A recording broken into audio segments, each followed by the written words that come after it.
So in my personal opinion, if you're going to jump into the RV field, I would say buy you a good used unit first.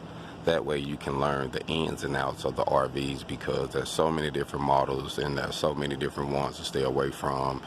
If you're going to try to stay in them for a long period of time, you want to make sure you got it for a seasonal RV. So I would most definitely say do your homework first before ever purchasing one. Figure out what size you need, if it's you and a mate or you and a family or whatnot. My RV is a 38 footer, plenty of size for me and baby to stay in, so it's not an issue in that point. And you also want to make sure you get a good layout. We call ours a condo, and this is my layout. Pretty much, it's nothing fancy, but this is our layout.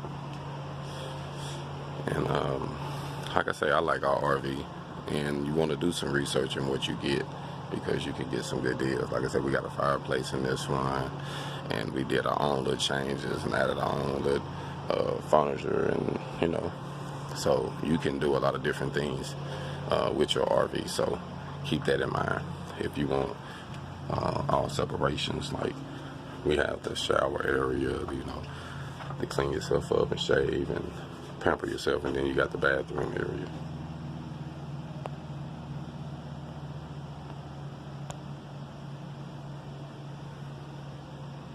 So you got the, you know, your cabinet for your laundry stuff and stuff. So you got a lot of different things. I will go in there, that's the room, but baby's asleep right now. So when you getting ready to purchase your RV, just keep some of those things in mind to figure out exactly what you want, and to go from there. And like I said, you don't have to get brand new, so I would say do your research first and get what you can afford. HogOn.